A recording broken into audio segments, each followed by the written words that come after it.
Jumpa kembali di channel Gudang Gorden. Di video kali ini kita sedang mengunjungi salah satu perumahan yang dibangun oleh Bapak Muhammad Ihsan. Di perumahan ini ada 7 rumah dengan tipe luas bangunan 60, luas tanah 93, model rumah minimalis. Semua rumah ini sudah terjual, jadi sudah tidak dipasarkan lagi. Hanya saja rumahnya belum ditempati sehingga masih banyak debu yang harus dibersihkan. Dan ada beberapa unit yang sudah terjual tapi masih tahap pembangunan. Lingkungan sekitar yang nyaman dan aksesnya mudah. Sudah tersedia pagar untuk setiap unit rumah. Dengan adanya motif batu-batu coklat di dindingnya, membuat tampilan fasad menjadi lebih menarik. Di bagian carport juga terdapat taman minimalis di bagian sampingnya. Di bagian dalamnya terdapat plafon minimalis dan dapur minimalis. Ini adalah beberapa foto rumah yang telah dibangun oleh Bapak Muhammad Ihsan.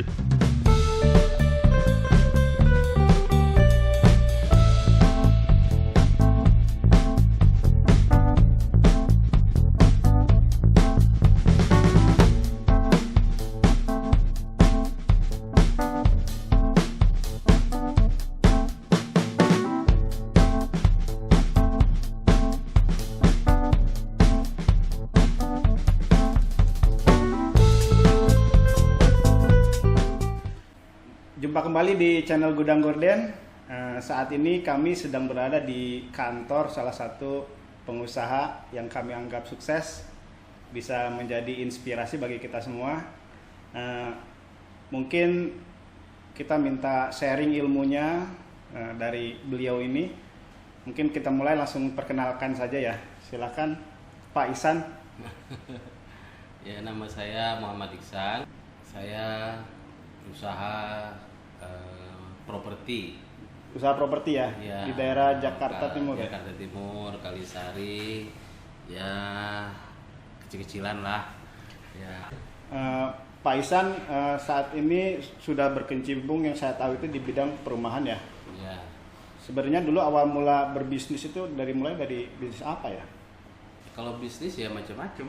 Waktu kita masih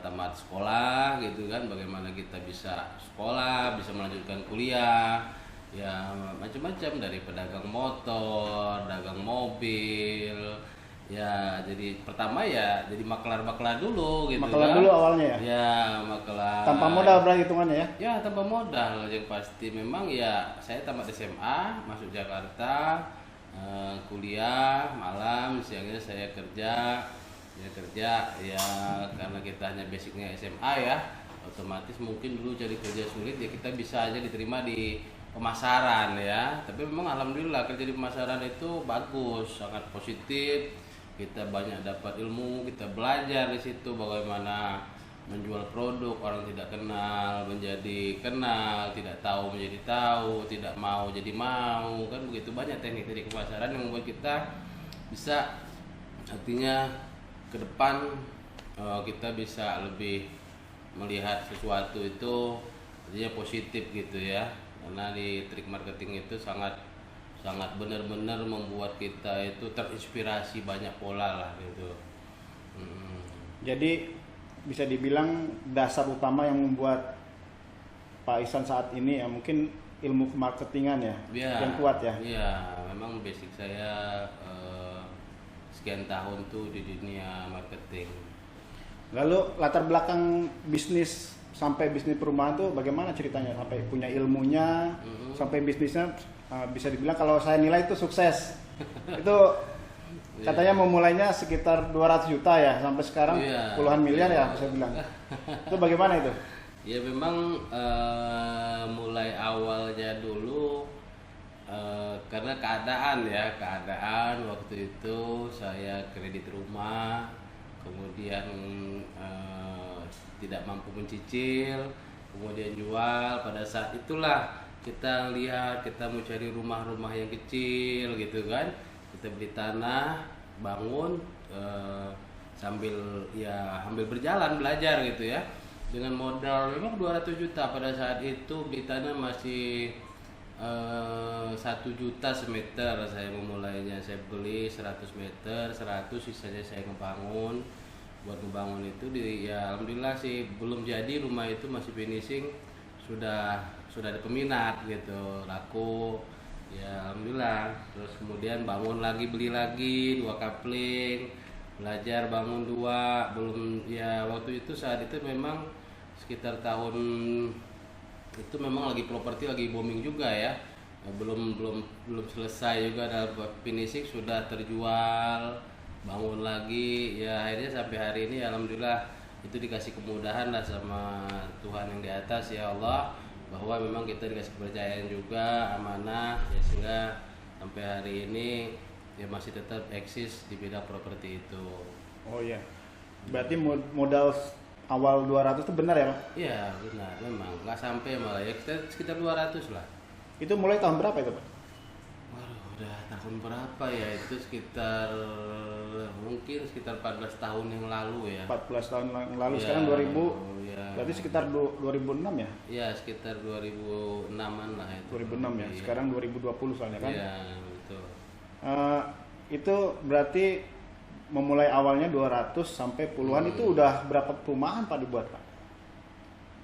Kalau dihitung 1 unit per Ya, unitnya udah ratusan ya. ratusan unit udah ya? Iya, udah ratusan unit. Dalam 1 tahun, kita hitung 1 tahun itu berapa Ya, proyek kan, lah ya ya, hitungannya? dulu pertamanya kan belum banyak ya. Iya. Mulai dari 1, kemudian bertambah jadi 2, 3, ya artinya mungkin pada tahun pertama dulu mungkin baru sekitar 6-7 1 tahun kali ya. Iya. Terus tahun kedua, ya ketiga ya mulai bertambah terus gitu. Tapi saat ini kan kesulitannya harga tanah juga mahal, kemudian daya beli juga kan agak menurun ya, kemudian juga dari perbankan, perizinan juga agak-agak sulit sekarang ini. Prosesnya nggak seperti dulu kan semua gampang ya, artinya perizinan sambil kita ngebangun juga izin sambil berjalan bisa gitu kan. Kalau saat ini ya memang dari perizinan dan perbankannya juga sendiri agak kesulitan dan apalagi sekarang ini konsumen juga agak mulai berkurang gitu. Kalau Pak Ihsan ini sistem bisnis perumahannya seperti apa ya? Itu lahan Bapak langsung beli, Iya. atau Bapak kerjasama, atau sistemnya seperti apa untuk mengolah menjadi perumahan? Kebanyakan sih kita beli ya, Beli dulu ya? Ya beli ya. Ada juga yang kita beli tapi ya termin ya. Oh, sistemnya termin ya? Ada juga yang langsung beli cash, beli putus gitu. Ya tergantung aja, tergantung situasi keuangan dan ya nego-negonya juga kan begitu. Biasanya jumlah lahan yang Bapak beli itu luasnya seberapa ya? Ya di Jakarta ini kan lahan sudah sulit. Tidak sulit ya? Sudah sulit ya, kita berkisar antara berapapun ya, kadang-kadang kalau cocok harganya masuk kita beli ya. Mulai dari 1 atau 2 bisa juga ya? Dari 100 meter sampai 1.500 meter kalau cocok kita beli gitu. 2.000 juga cocok kita beli. Itu langsung bisa dibilang modal sendiri ya Pak Ihsan ya? Ya itu tadi, apalagi konsepnya ada yang bisa kita beli cash, ada juga yang memang termin. Ya tergantung nego-negonya aja. Alhamdulillah sih banyak kemudahan lah, artinya kita dikasih nego-negonya gampang lah gitu. Oke, Pak Ihsan, saya ingin tahu tuh cara mengelola bisnis perumahan itu, jika kita sebagai pemula itu tahapan seperti apa ya untuk belajarnya? Iya, kalau bisnis perumahan memang perlu kehati-hatian ya, banyak wajib unsur pasti ya, faktor membeli tanah, lokasi, kemudian juga pasar. Kita harus juga sudah tahu, lihat ini bisa terjual berapa gitu kan, terus tipe apa yang memang artinya yang pasar itu lagi diterima gitu kan. Kadang kalau kita salah membeli lokasi, kemudian kita membangunnya juga salah, bangun tingkat, otomatis nanti agak kesulitan menjual kan begitu. Jadi banyak faktor. Faktor satu ya tadi kita posisi tanah baik bagus atau tidak. Kemudian pada saat ini properti bagaimana, apakah kita membangun tingkat atau satu lantai kan? Gitu ya. Jadi kita harus itu ya. Jadi harus disesuaikan kira-kira target Iya, pasarnya seperti target apa. pasarnya, betul. Jadi nanti disesuaikan dengan modelnya, mungkin Ya, gitu ya Pak. model, lingkungan kita ngebangunnya bagaimana kan begitu. Biar lingkungannya kurang bagus, jalannya kecil, kita bangun tingkat-tingkat kan otomatis juga nanti agak kesulitan menjualnya kan begitu. Jadi mesti lihat ya banyak faktor lah, artinya mesti dilihat dari situ. Kemudian juga dari segi lingkungan tadi, apakah nanti mengganggu keluar masuk tetangga atau bagaimana kan begitu. Ya, jadi memang ya banyak faktor lah, banyak faktor yang memang ya perlu ketelitian, kehati-hatian juga gitu. Yang penting pertama tanah itu tidak dalam sengketa. Itu yang paling utama ya. Ya harus itu. Cara memeriksanya gimana itu?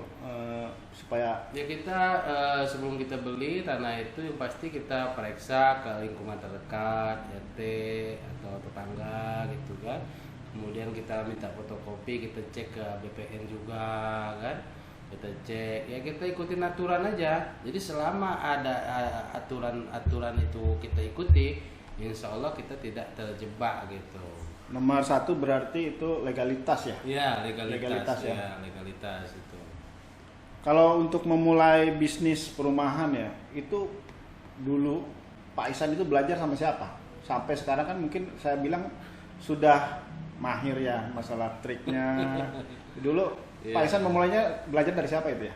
Ya otodidak ya, otodidak dalam artian memang saat itu kita sendiri memulainya itu sebenarnya karena kita waktu itu juga tidak ada pengen membeli rumah tapi nyicil lagi sudah trauma gitu ya, mau nyicil kita aduh pusing gitu. Coba akhirnya kita sambil lihat-lihat tuh lingkungan banyak perumahan-perumahan gitu, survei mahal juga, survei mahal. Akhirnya saya coba memberanikan diri beli satu kapling tanah gitu. Saya bangun sambil di tengah jalan saya berpikir kalau memang belajar jadi properti artinya ambil belajar dagang ya.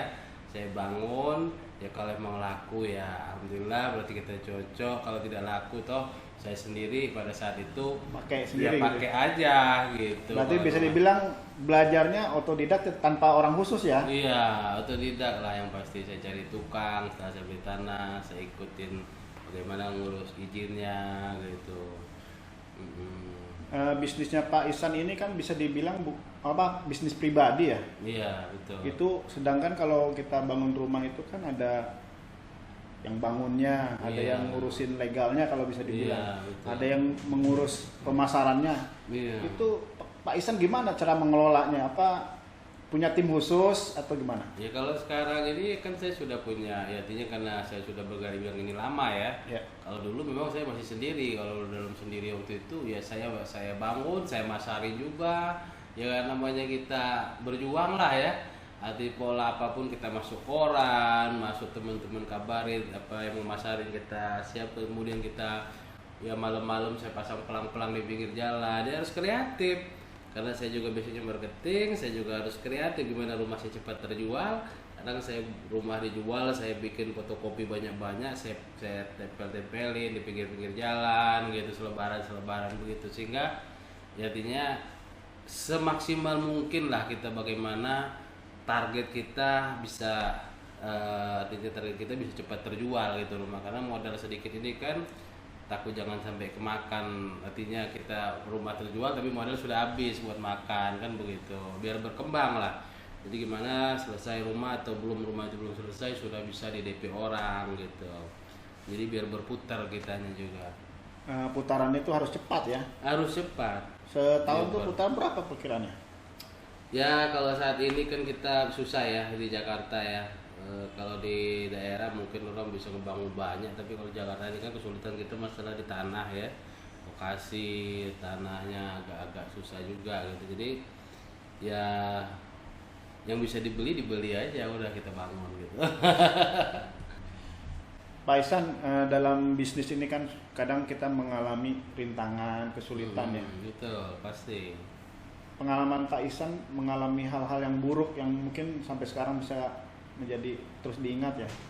Ada nggak ya?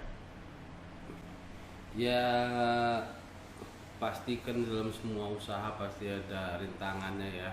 Tantangannya pasti ada. Hal apapun kita dalam berusaha ya.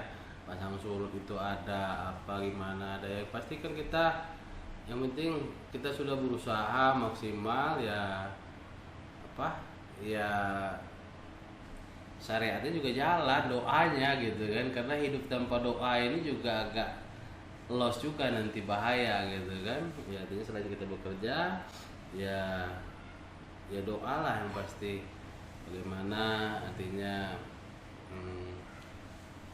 harapan kita ya, kita dalam sholat kita dalam apa gerak kita juga kita harus minta gitu kan sama Allah gimana supaya apa yang kita harapkan bisa cepat terjual atau aman, tidak ada gangguan dalam berusaha kan begitu.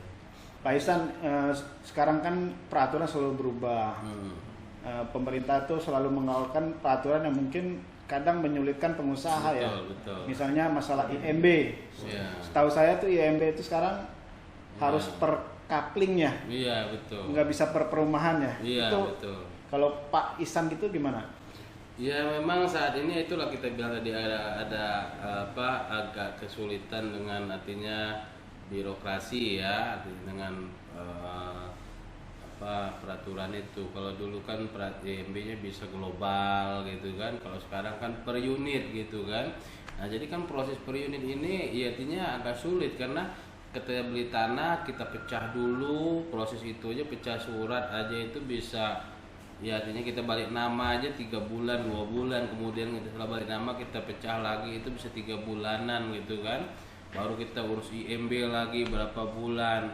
Jadi semakin putarannya semakin jauh, makin susah gitu memang. Putaran bisnisnya lama ya? Lama, jadi nggak kayak dulu. Kalau dulu kan kita artinya sambil proses pecah, IMB kita bisa global, jadi kita bisa bangun, nggak terlalu sulit lah. Kenapa saya juga bingung itu kenapa jadi artinya kayak kita pedagang-pedagang artinya yang di dalam kota ya Jakarta ya itu kan nggak pedagang-pedagang artinya yang memang menggerakkan ekonomi masyarakat juga, karena tukang itu kan nganggur. Coba kalau tukang kita proses ngebangun, sebelum proses ngebangun itu kita ngurus artinya pecah surat, proses pecah surat selesai juga baru kita ajukan IMB, itu aja proses itu sudah 5-6 bulan itu. Nah tukang itu kan nggak bisa nunggu, kasihan gitu tukang. Nggak ada pekerjaan nggak gitu. ada kerjaan gitu ya. Kalau pengusaha ini sebenarnya ngikut, yang penting dimudahkan bayar gimana ya kita bayar berapa unit, berapa yang mesti pajak dibayar, karena 7 unit kita bayar, tapi IMB-nya keluar, jangan dipersulit gitu kan. Nah IMB-nya global 7 unit, ayo kita bayar 7 unit begitu, lebih fleksibel lah artinya. Karena kalau peraturan ini mempersulit malah ya efeknya banyak ya, banyak efeknya, karena tukang itu kan perut orang ini nggak bisa ditahan gitu. Ini kita ke depan semakin sulit cari tukang, mereka pindah kerja kemana gitu kan. Pada saat mereka kerja di sana kita telepon suruh kerja lagi, sudah kerja ikut orang gitu kan. Ya. Itu salah satu kesulitannya ya. Iya itu salah satu kesulitan. Kalau sama bank bisa ada kesulitan juga atau gimana? Ya kalau bank juga yang ada masalah lah. Kalau bank ini kan hanya mengikuti kebijakan perbankan ya. Kebijakan perbankan, tapi memang sekarang ini sepertinya bank agak ketat ya dalam artinya menyalurkan kredit itu, mungkin karena memang gimana ya pemerintah kita juga mungkin lagi ada kesulitan dana atau bagaimana kita nggak tahu ya. Tapi semua bank-bank ini sekarang ini saya perhatikan kebijakan mereka memang dalam menyalurkan kredit ini agak sulit gitu. Kan dulu pernah berusaha di berbagai bidang usaha lah ya. Iya. Menurut Pak Ihsan ini usaha yang paling bagus itu yang mana? Yang pernah? Iya semua usaha sih bagus ya, tergantung kitanya ya, pribadinya ya. Artinya pribadi ini menyenangi ini maka dia akan berhasil di bidang ini gitu kan. Ada juga orang maksain di bidang properti, kalau dia sendiri nggak fokus juga ya sama aja. Ya pokoknya ya memang semua pekerjaan tuh harus disenangi gitu kan. Kalau Pak Ihsan sendiri senangnya yang mana? Kalau saya sudah cocok dengan properti. Berarti lebih milih properti dari sekian banyak yang pernah Iya, dijalan. sudah macem-macem lah, dari jual motor, jual beli mobil, ya macem-macem. Saya pernah dagang handphone, toko handphone di PGC, banyak unit saya waktu itu, toko saya juga. Tapi ya memang kalau retail itu memang perlu tenaga ekstra lah ya, capek nunggu buka toko gitu kan. Kita nggak buka toko sehari sayang rasanya kan. Tapi kalau properti ini ya artinya kita bisa artinya survei lokasi cocok kita beli, yang kerja tukang, ya kita nggak terikat oleh waktu gitu, kita bisa membuat kegiatan lain juga. Pak Ihsan, lokasi proyek-proyek Pak Ihsan itu di sekitar mana ya? Ya saya saat ini memang banyak di sekitar Jakarta Timur aja, main usaha aja Jakarta Timur.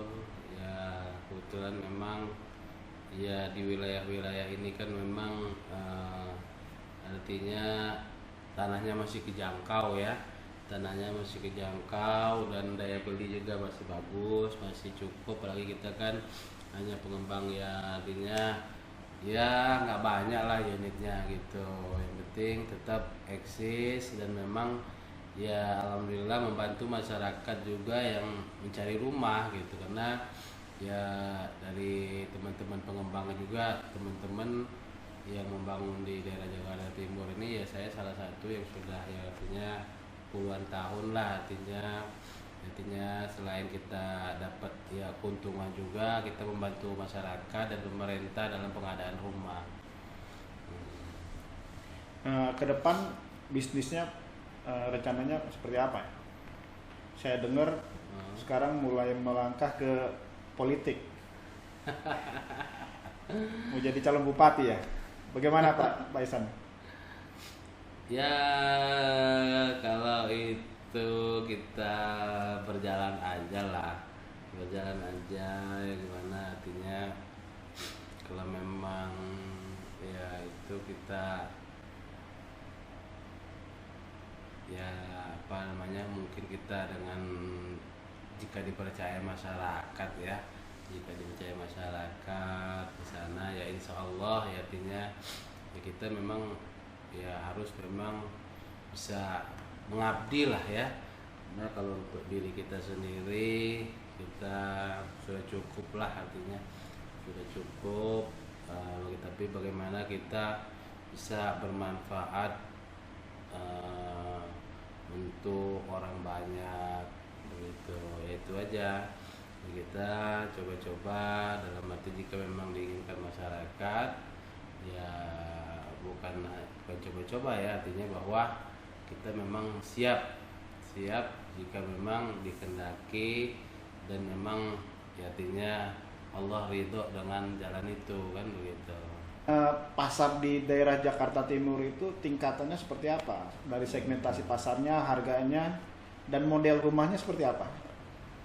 Ya saya juga pernah bangun rumah tingkat berkisar antara 1,5, 1,3, 1,2 M. Tapi sekarang ini kan pasar ini kan lebih banyak di bawah 1 miliar gitu. Jadi berkisar antara 900, 800 ya sekitar segitu pasarannya sekarang. Kalau modelnya seperti apa? Ya kalau model kurang lebih tanah sekitar 80-100 meter, bangunan kurang lebih 50-an sampai 60 meter lah. Bangunannya ya? Ya 3 kamar tidur.